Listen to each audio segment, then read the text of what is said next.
বাংলাদেশের প্রধানমন্ত্রী কি বলে সুন্দর করে কত সুর ধরে বলে যে আমার পিয়ন হলো 400 কোটি টাকার মালিক। 400 কোটি টাকা কি বাড়ির কাছে? সে একজন পিয়ন, তার ইনকাম কত, তার স্যালারি কত, তার বেতন কত সে জানে যে সে চুরি করে 400 কোটি টাকার মালিক হয়েছে।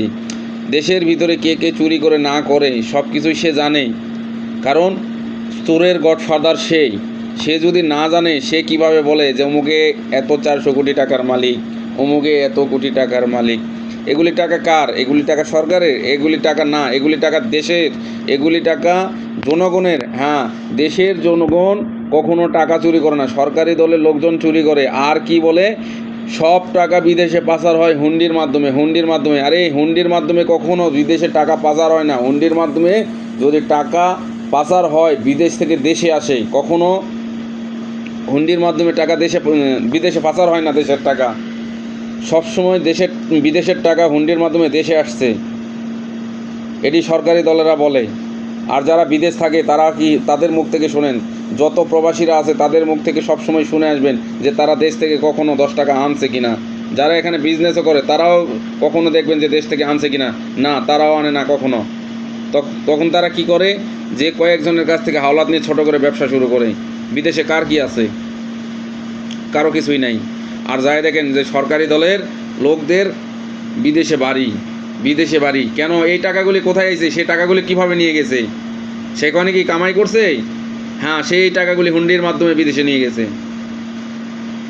এগুলিতে কেউ প্রচার করে না, সবাই শুধু খালি বলে যে হুন্ডি হুন্ডি হুন্ডি। কি আমি যদি একটা দেশে যদি টাকা নিয়ে যাই, তো অবশ্যই আমি সাথে করে কয়টুকু টাকা নিয়ে যাইতে পারবো? সেটি নিতে হবে ডলার। আর যখন বাংলাদেশ থেকে অন্য দেশে যায়, এটা ডলারই তো যায়। তো এই টাকাগুলি যখন একটা মন্ত্রী মিনিস্টারের বিদেশে যখন বাড়ি করে লক্ষ লক্ষ কোটি কোটি টাকা সেখানে খরচা করে, এগুলি কি হয়ে যায়? এগুলি ডলারে কনভার্ট হয়ে যায়। তো এই টাকাগুলি কীভাবে পাঠাইছে? তারা কি পকেটে করে নিয়ে গেছে, না ওই দেশে বসে বসে কামাইছে? হুন্ডির মাধ্যমে তারা নিয়ে গেছে। দেশের টাকা, দেশের ডলার তারা প্রচার করছে এইভাবে। আর সব সময় বলে কি হয়েছে যে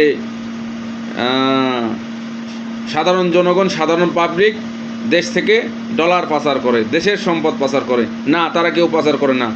পাচার করে কারা? সরকারি দলেরা, কারণ তাদের হাতে ক্ষমতা, তারাই হলো সব কিছু করে। আশা করি ভিডিওগুলি সবাই দেখবেন আর সবাই মাথায় একটু করে রাখবেন।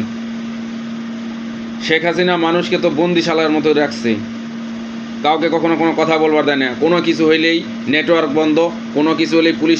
সবচেয়ে বাংলাদেশের বড় সন্ত্রাসী হলো পুলিশ। জনগণকে বলি যে এদেরকে ইচ্ছা মতো এমন থেরাপি দেওয়া হোক যেন এরা পুলিশের নাম পর্যন্ত ভুলে যায়, কারণ এরা পুলিশ নামের পোশাকটা পরে রয়েছে, পোশাকের যে সম্মান তারা সম্মান দিতে পারে না, কারণ তারা হলো চোর। পুলিশের হেডকোয়ার্টারে যারা কাজ করে তারাই যদি চোর হয়ে যায়, নিজেরাই চোর ধরে, নিজেরাই বলে তারা চুরি করছে, মানুষের কাছে বলে যে আমরা চোর ধরছি, তারা হলো সবচাইতে বড় চোর। এগুলির সবগুলির লিডার কেই? এটির সবগুলির লিডার হলো শেখ হাসিনা, প্রধানমন্ত্রী। সে নিজেও জানে যে আমি প্রধানমন্ত্রী। সে একটা দেশের মধ্যে একটা মশাও যদি পাপ দেয়, মশারও ধরতে পারবে, কিন্তু সে চোর ধরতে পারে না। সে কেমন প্রধানমন্ত্রী? দেশের সম্পদ লুট করে বিদেশে পাচার করে, সে বলতে পারে না যে এই টাকাগুলি কীভাবে? সে সবই জানে, সে কখনো মুখ তুলে বলবে না। কারণ কি? তার সরকারি দলের লোক, তার বদনাম সে জানে, সে বদনাম হইতাছেই, সে সব কিছু জানে। জানার পরে বলে সাধারণ জনগণের তুলে ধরে দেশের টাকা এরা চুরি করছে। কেন? আপনি কোন চাইটের প্রধানমন্ত্রী? হ্যাঁ, কোন বালফালা নাম প্রধানমন্ত্রী হয়েছেন আপনি? দেশের টাকা কি কোথায় পাচার হয়, কি হয় না হয় আপনি জানেন না?